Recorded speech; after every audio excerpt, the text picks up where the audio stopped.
Hello guys, let's get started with giving our enemy players some health so we are able to shoot it.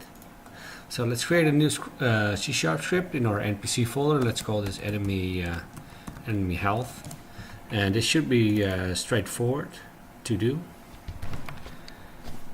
Let's open it up, because we did this before, and now we are going to add destructible to our enemy health, and when we die we give we will enable the ragdoll.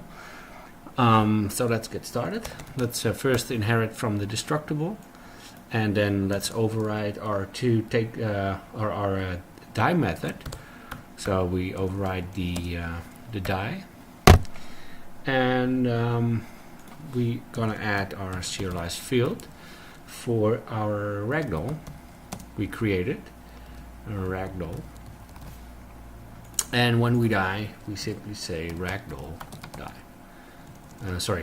Not die, enable ragdoll false, true, sorry. We're gonna enable ragdoll when we die.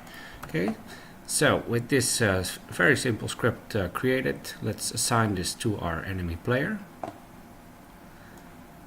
There we go. And now enemy player, am I doing it wrong? Yeah, I'm sorry, I added the enemy health, of course.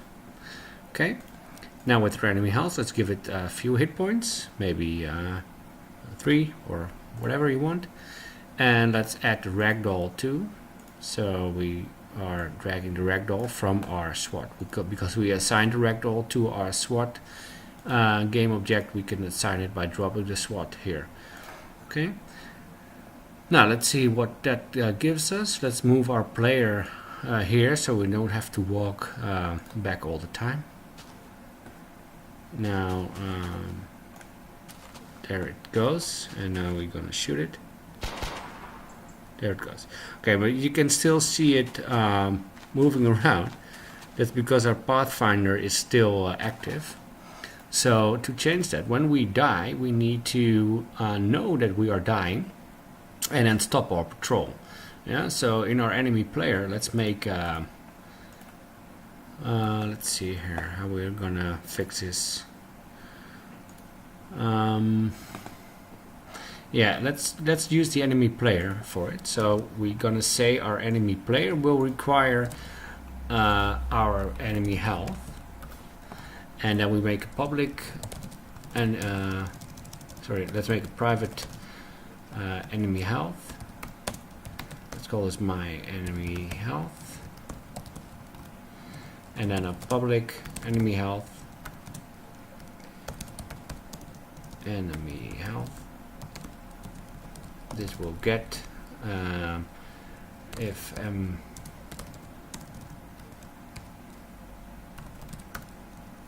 equals to null, then we assign it. We are getting the component enemy health. We know we have the component because we are saying required it right here, and then we're going to say return enemy health. Now from our enemy patrol, we're gonna the enemy patrol is gonna get the enemy will require the enemy player.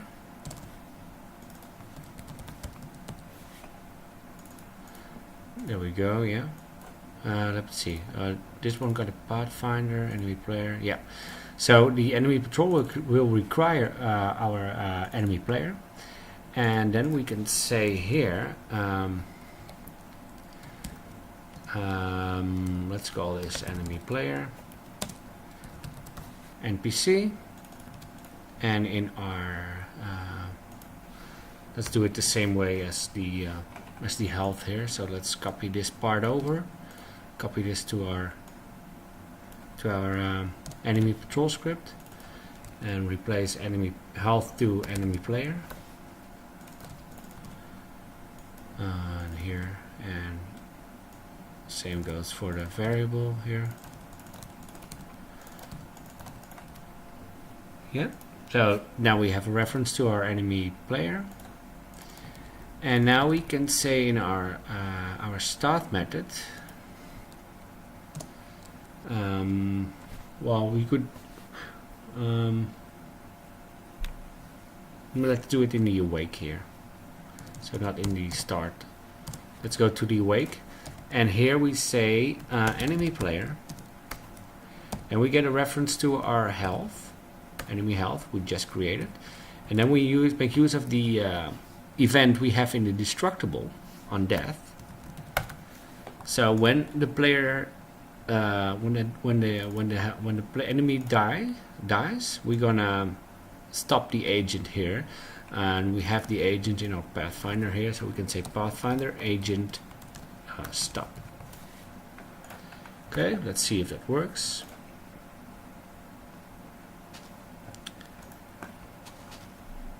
There it goes, so now we're gonna shoot it.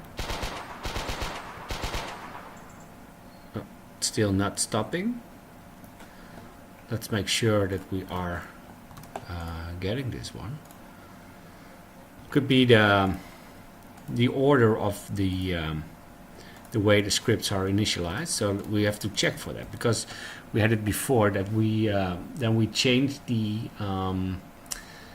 script execution order to make sure that when we are subscribing to the event, we have to make sure that the class is already running, or how you can say it, it's already instantiated. So let's just give it a check here if we are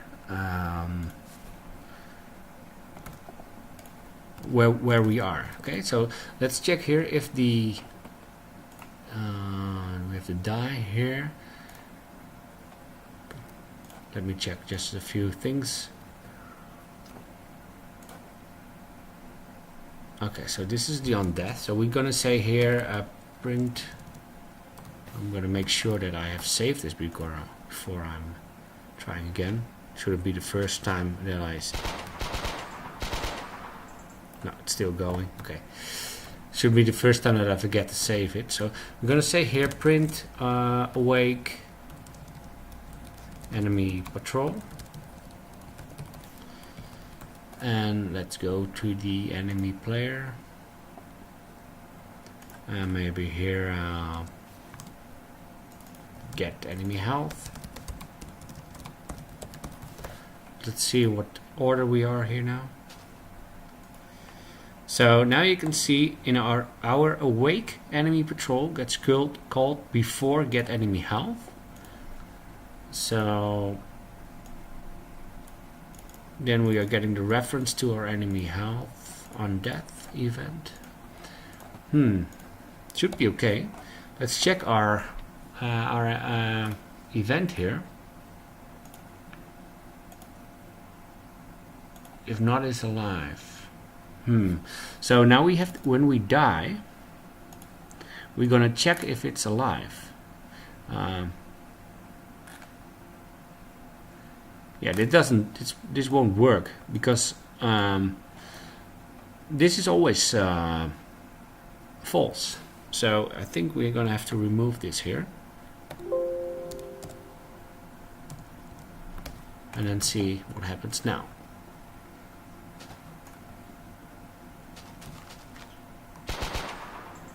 There we go, and now it stops. Okay, let's do it one more time.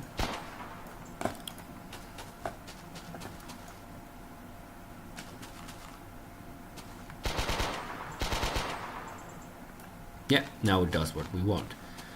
Okay, one more thing you can see here is the floating part, and we're gonna fix this right now as well. Because if you look at our player now, we are floating above the ground when we walked over our dead body here. So to fix this, we probably need to let's move to our player. It's because of our factor 3. I'm sorry, our character controller. We are using the move, which doesn't.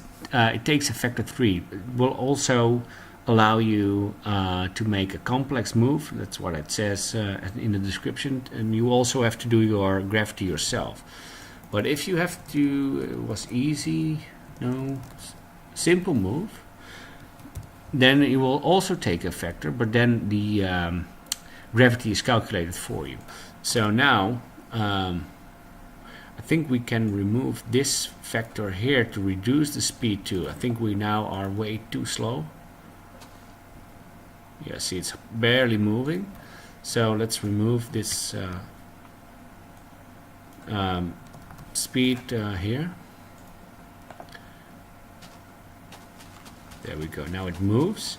Now if we shoot this guy, and when we walk over it, yeah, we are also going back down to the ground. So there's one more thing I would like to address in this video, which is the problem we are having when we are moving our NPC to the waypoints. We thought of it that it should wait for a minimum or a maximum amount of time between those minimum and maximum amount of time before it moves to the next waypoint and so on. But if we look at it, if we don't forget to enable the enemy patrol here. Now if we play, you can see it moving. Now it waits, and sometimes it will just wait or very short or just continue right away. Now it didn't even reach our waypoint. The problem is that, which is quite easily to fix if you open up the Pathfinder. The problem is we are setting destination, we are checking destination reached, and if we are already at the destination, we will check for the remaining distance and then set the destination reached to true. Yeah, but when we are already reached our destination, when we haven't reached our destination, it will go to the update and it will still be within the threshold, so it will automatically set destination reached again, which will then bubble up and set our on destination reach event and so on. So one more thing we have to add here is we have to check if the agent,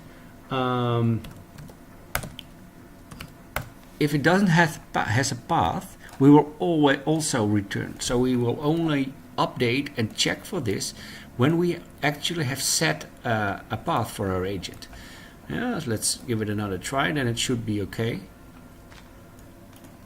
Now it moves to the waypoint, it will wait, move to the next, wait, there it goes. So this is the way I wanted it to be. Now let's give it one more try when it moves. There we go, and it falls down to the ground. Okay, that's it for this movie, guys. Thank you very much for your time, and I'll see you in the next one. Bye bye.